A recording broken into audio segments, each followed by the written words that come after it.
नमस्कार दोस्तों, stock market studies में फिर से एक बार आपको बहुत बहुत स्वागत है। तो आज मैं फिर से आपके सामने कुछ इंपॉर्टेंट कंपनी के अपडेट लेके आया हूँ और आज का जो वीडियो है बहुत इंटरेस्टिंग होने वाला है क्योंकि जो कंपनी आपके लिए मैं यहाँ पे सिलेक्ट करके लेके आया हूँ वो सारे कंपनीज के ऊपर एक शानदार तरीके से टेक्निकली चार्ट पैटर्न्स बना है, जिस पैटर्न्स को आप फॉलो कर जरूर कर सकते हैं। मतलब फॉलो मतलब आप वॉच कर सकते हैं, सीख सकते हैं वहां से कुछ बहुत सारे चीज। तो मैं आपको सारी चीज सिखाने के लिए आया हूँ। मेरे तरफ से कोई भी बाय एंड सेल का रिकमेंडेशन कभी नहीं होता है। अगर आपको किसी भी कंपनी के ऊपर काम करना है तो प्लीज सोच समझकर सारे चीज को सीख कर जानकर काम करिए, क्योंकि ब्लाइंडली काम करेंगे तो आप गड्ढे में पड़ सकते हैं, आपका लॉसेस होने का चांसेस ज्यादा हो सकते हैं। देखिए, इस बात को शायद आपको बुरा भी लगे, तो ऐसा ही हुआ मेरे साथ जब मैंने स्टॉक मार्केट में पहले आए थे, मतलब फर्स्ट टाइम स्टॉक मार्केट को ऊपर काम करना स्टार्ट किए थे। उसके बाद मैंने बहुत सारे कोर्सेज किए, उसके बाद 2 साल मैंने प्रैक्टिस किए, उसके बाद मैंने फाइनली काम करना स्टार्ट किया। तो मैं जरूर कहूंगा, मैं रिक्वेस्ट करूंगा और मैं यही रिक्वेस्ट करूंगा कि आप भी सीखिए। हर दिन 1 घंटा दीजिए मार्केट के ऊपर, तो आप इतनी नॉलेज गैदरिंग कर पाएंगे, आप सोच भी नहीं सकते कि आप कितने सारे नॉलेज को गैदरिंग किए हैं और कितने सारे नॉलेज लेकर आप काम कर रहे हैं। तो तब आपको खुद के ऊपर भरोसा होंगे कि है मुझे अच्छा खासा कंपनी ढूंढने में कोई दिक्कत नहीं है। तो चलो देख लेते हैं कौन सा कंपनी इस वीडियो के अंदर। उससे पहले आप मेरे चैनल में नए आए हैं तो प्लीज सब्सक्राइब करिए, और टेलीग्राम को ज्वाइन नहीं किया तो वो भी कर सकते हैं। बहुत सारे अपडेट्स सबसे पहले मैं टेलीग्राम में आपके साथ शेयर करता हूँ। तो फर्स्ट जो कंपनी है वो एक आईटी लीडिंग कंपनी है जिसका नाम है केपीआईटी टेक्नोलॉजीज। देखिए, केपीआईटी टेक्नोलॉजीज के ऊपर बात करूं तो कंपनी अलग लेवल में हट के काम कर रहा है। कंपनी ऑटो मोबाइल्स जो इंडस्ट्रीज है इस लेवल्स में कंपनी काम किया है। जब ऑटो कंपनी का ग्रोथ हुआ तब केपीआईटी का भी बहुत शानदार से ग्रोथ हुआ, क्योंकि कंपनी का जो मेजर जो बिजनेस है वो ऑटोमोबाइल्स इंडस्ट्रीज के ऊपर ही है। कंपनी आप सभी जानते हैं आर्टिफिशियल इंटेलिजेंस, डिजिटल सॉल्यूशन, इस तरीके से प्रोडक्ट्स के ऊपर काम कर रहे हैं। देखिए, जिस कंपनी का डिमांड और जिस कंपनी का ग्रोथ अपकमिंग कुछ ईयर्स में बहुत ज्यादा होने वाला है। देखिए, एक चीज मैं आपको बता दूं, कंपनी के जो बिजनेस है मुझे तो बहुत स्ट्रांग लगता है, क्योंकि कंपनी का मैनेजमेंट भी बहुत स्ट्रांग है। क्योंकि कंपनी का खासियत दिखा दूं, कंपनी कोई भी कर्जा ज्यादा नहीं लिया, छोटा मोटा कर्जा है, इनकम भी किया। कंपनी के आरओसी आरओई बेस्ड है। हाँ, थोड़ा सा पी रेशियो हाई वैल्यूएशन में है। और कंपनी का सबसे जो बेस्ट पॉइंट आप देखेंगे वो है इबिट्टा मार्जिन। कंपनी का 3 साल में ROC, return of asset, interest of coverage. तो इंटरेस्ट कवरेज भी बहुत शानदार है, एवरेज लेवल के आसपास है।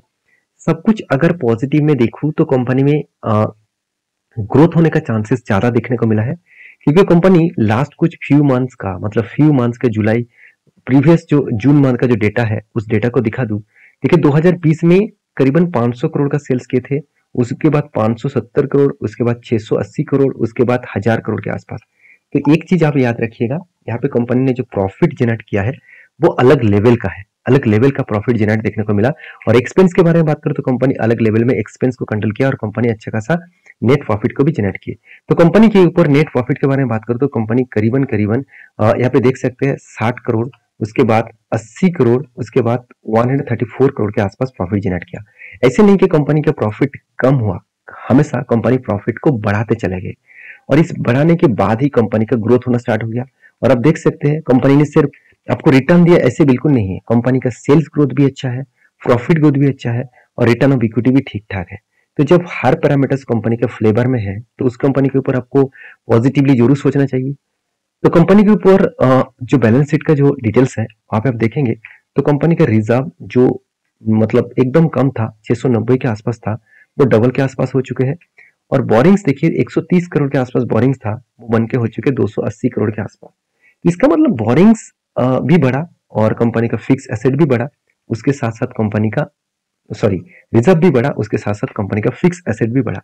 तो हर पॉइंट ऑफ व्यू से देखा है तो कंपनी में ग्रोथ देखने को मिल रहा है।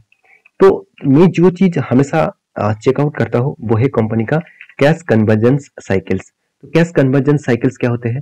देखिए, कंपनी एक आईटी सेक्टर है, इसका मतलब इसका काम है सॉल्यूशन, आईटी सॉल्यूशन के ऊपर काम करते हैं। तो इसका कोई रॉ मटेरियल्स का खर्चा नहीं है, कोई मैन्युफैक्चरिंग का खर्चा नहीं है। कंपनी सर्विसेज देने का काम कर रहा है, मतलब सॉफ्टवेयर बनाते हैं, सॉफ्टवेयर को बेचते हैं, साथ ही साथ कंपनी सॉफ्टवेयर को सर्विसेज भी देते हैं, मतलब सॉफ्टवेयर को वो हैंडल भी करते हैं। तो ये जो टाइम पीरियड है कंपनी को, जो सारे चीज करने के जो टाइम पीरियड है, मतलब मान के चलिए कंपनी सॉफ्टवेयर बनाने में जितने एम्प्लॉय रखे, जितने खर्चा उठाया, वो खर्चे उठाने के बाद कस्टमर को वो बेचा, कस्टमर से वो पैसा फिर से कंपनी को मिला। तो ये जो साइकिल्स है, इस साइकिल्स को कंप्लीट करने में कंपनी को 64 डेज लग रहा है। अच्छी बात यह है कंपनी को यही चीज 2019 में 350 दिन के आसपास, 340 दिन के आसपास लग रहा था, वो घट के हो चुके हैं 64 डेज। तो ये पॉइंट मुझे बेस्ट लगा और शायद इसीलिए एज ए इन्वेस्टर भी धमाका बाइंग करके रखे हैं। एज ए FIS DIS ने तगड़ा बाइंग करके रखे हैं, जो पब्लिक के पास भी अच्छा खासा होल्डिंग्स है। तो इस कंपनी के ऊपर हर कोई इन्वेस्टर दिखेगा। और रही बात इस कंपनी के ऊपर लास्ट कुछ फ्यू मंथ्स का डेटा, तो जब जब बाई किया जा रहा है म्यूचुअल फंड के माध्यम से तो तगड़ा क्वांटिटी उठाया जा रहा है, और जब जब सेल ऑफ किया जा रहा है तो छोटे मोटे क्वांटिटी के पास साथ सेल कर रहा है।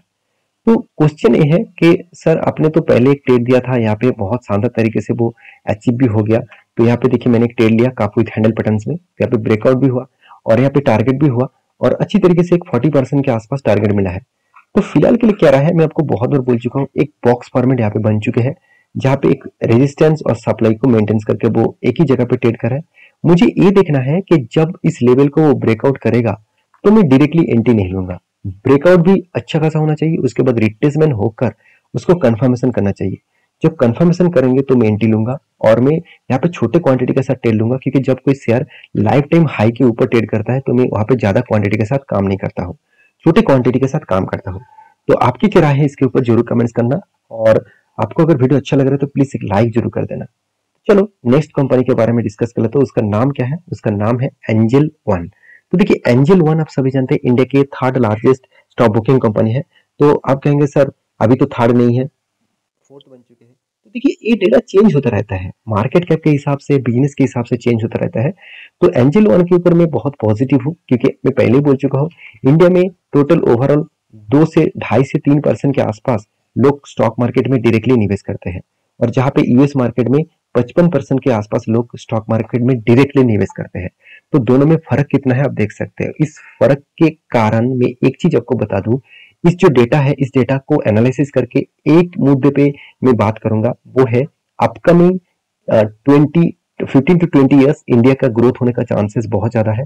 उस हिसाब से इस सारे कंपनीज का ग्रोथ होने का चांसेस है, क्योंकि देखिए यूथ जब हाथ में ज्यादा से ज्यादा उसके पास पैसा आएगा, और मैं बहुत जगह पे देखता हूँ, बहुत मैंने स्टार्ट मतलब बहुत सारे लोग मुझे कमेंट्स भी किए, ज्यादा से ज्यादा यूथ है, उनके यही कहना है कि हम लोग को अगर इन्वेस्टमेंट करना है तो मैं डायरेक्टली स्टॉक मार्केट के ऊपर भी निवेश करूंगा, क्योंकि स्टॉक मार्केट के ऊपर डायरेक्टली मतलब इक्विटीज में डायरेक्टली निवेश करूंगा। इसका मकसद यही है कि इक्विटीज में रिटर्न मिलने का चांसेस बहुत ज्यादा होते हैं। और रही बात एंजल वन का, तो एक स्टॉक ब्रोकिंग कंपनी है जो फाइनेंस का भी काम करते हैं, और उसके साथ साथ मतलब एक एनबीएफसी भी है, और साथ ही साथ म्यूचुअल फंड के ऊपर भी काम कर रहे हैं, उसके साथ स्टॉक ब्रोकिंग कंपनी भी है, और कंपनी आपको लोन प्रोवाइड भी करते हैं, मार्जिन भी प्रोवाइड करते हैं।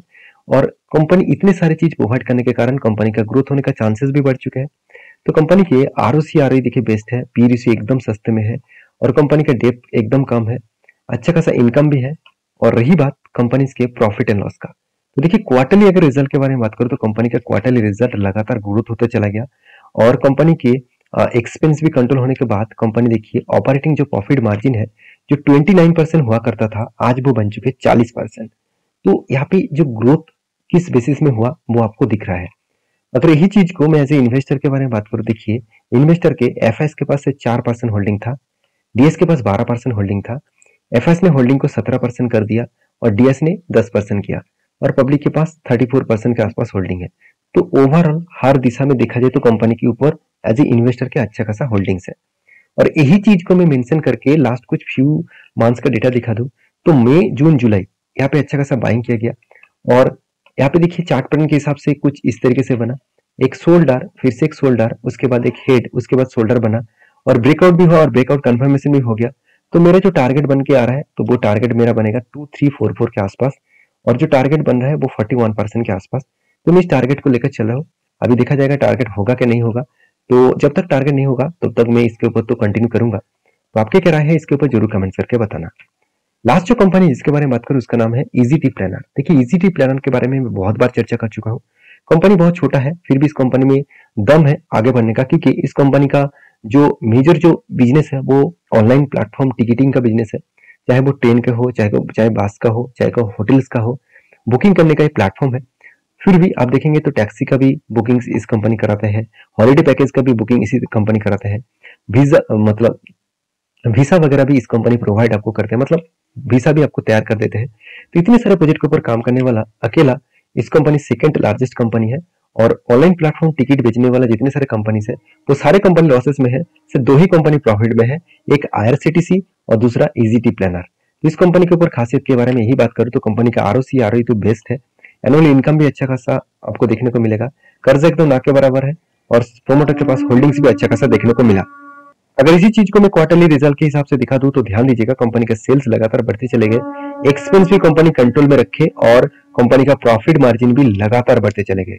देखिए 3 करोड़ से बढ़ के हो चुके 26 करोड़। देखिए आप कहेंगे सर कंपनी का 50 से 60% के आसपास ऑपरेटिंग प्रॉफिट मार्जिन था, तो आज 30% के आसपास हो चुके हैं, तो यहाँ पे तो कम हुआ। हाँ आपके बात सही है, मगर एक टाइम ये भी देखिए कंपनी नेगेटिव में था। और सबसे बड़ी बात क्या है आप जानते हैं, मैं आपको वो चीज तो दिखाना ही भूल गया, कंपनी के एक्सपेंस। एक चीज आप नोटिस करना, कंपनी ने कहाँ से खुद को मतलब अलग लेवल से रिप्रेजेंट किया, खुद को अलग से चेंजिंग किया। आप इस चीज को देखेंगे तो कंपनी का जो एम्प्लॉय कॉस्ट था वो 49% के आसपास था। इसका मतलब जितना कंपनी इनकम मतलब टोटल खर्चा कर रहे थे, कंपनी की जो टोटल एक्सपेंस हो रहा था उनमें से 50% सिर्फ एम्प्लॉय कॉस्ट जा रहा था, तो जिसके चलते हुए कंपनी का प्रॉफिट मार्जिन में इम्पैक्ट आया था। और आज देखिए वो एम्प्लॉय कॉस्ट को 8 से 9-10% के आसपास लेके आए, तो किस लेवल में कंपनी खुद को रिकवरी किए आप यहाँ पे देख सकते हैं। तो रही बात इस कंपनी की एज ए इन्वेस्टर, प्रोमोटर से लेकर FIDS पब्लिक हर किसी के पास होल्डिंग्स है, तो छोटा मोटा होल्डिंग्स है इंस्टीट्यूशन के पास, ज्यादा से ज्यादा होल्डिंग पब्लिक और प्रोमोटर के मतलब पब्लिक और प्रोमोटर के पास है। तो कंपनी के ऊपर लास्ट कुछ फ्यू मंथ्स का डेटा दिखा दूं तो अच्छा खासा सेल ऑफ हुआ था और इस सेल ऑफ के कारण बिग क्रैश भी हुआ था। और अभी क्या राय है, देखिए अभी राय के बारे में बात करूं तो चार्ट पैटर्न्स बना है, तो एक स्ट्रांगली एक रेजिस्टेंस बना था, इस रेजिस्टेंस को वो बार बार फेस किया और यहाँ पे फाइनली वो ब्रेकआउट भी कर चुके हैं हाई वॉल्यूम के साथ। मैं आपको ये भी बोल चुका हूँ कि जब कंपनी इस रेंज को टच करेगा और उसके बाद मैं जरूर एंट्री लूंगा, क्योंकि इस कंपनी के में अगर यहाँ पे मतलब चार्ट पैटर्न के हिसाब से मैं अगर EMA को भी ऑन कर दूं तो देखिए 200 डेज EMA के अभी नीचे है, मगर 20 डेज EMA और 50 डेज EMA के वो ऊपर कंपनी ट्रेड कर रहे हैं, तो एक पॉसिबिलिटी है वो अपसाइड जाने का। अगर यहाँ पे कोई रिट्रेसमेंट एंट्री बनता है तो मैं जरूर यहाँ पे एंट्री लूंगा, इसके नीचे मैं स्टॉप लॉस रखूंगा और मेरा टारगेट यहाँ तक रहेगा। तो जब बनेगा तो मैं आपके साथ जरूर शेयर करूंगा। तो फिलहाल के लिए कोई ट्रेड नहीं बना, तो इसके लिए आपको इंतजार करना पड़ेगा। नेक्स्ट जो कंपनी उसके बारे में बात करूं उसका नाम है महाराष्ट्र स्कूटर लिमिटेड। देखिए महाराष्ट्र स्कूटर लिमिटेड आप सभी जानते हैं, ये एक देखा जाए तो सेक्टर वाइज देखा जाए तो कंपनी एक NBFC कंपनी है, एक फाइनेंस कंपनी है। कंपनी बहुत छोटा है फिर भी इस कंपनी का पोटेंशियल ज्यादा है, तो शायद इसलिए कंपनी ने एक बहुत बड़ा अनाउंसमेंट किया कंपनी डिविडेंड देने का। तो 110 रुपए करके कंपनी फर्स्ट टाइम डिविडेंड देने वाला है और इस डिविडेंड कब मिलेगा, 29 तारीख को करीबन 1100% के आसपास कंपनी आपको डिविडेंड देने वाला है। तो इस बात को आपको याद रखना है और अगर इस कंपनी के ऊपर काम करना है तो स्टडी करिए, उसके बाद काम करिए। वीडियो अच्छे लगे तो प्लीज लाइक करना और इस वीडियो को टोटली एजुकेशन पर्पस में लेना। मेरे तरफ से कोई भी बाय एंड सेल का रिकमेंडेशन नहीं है, क्योंकि मैं कोई सेबी रजिस्टर्ड पर्सन नहीं हूँ। तो किसी भी कंपनी के ऊपर काम करना है तो आपके रिस्क के हिसाब से कैपिटल को मैनेज करके आपको काम करना पड़ेगा। मिलते हैं नेक्स्ट वीडियो में, तब तक के लिए अच्छे से रहिए, अपने ख्याल रखिए, धन्यवाद।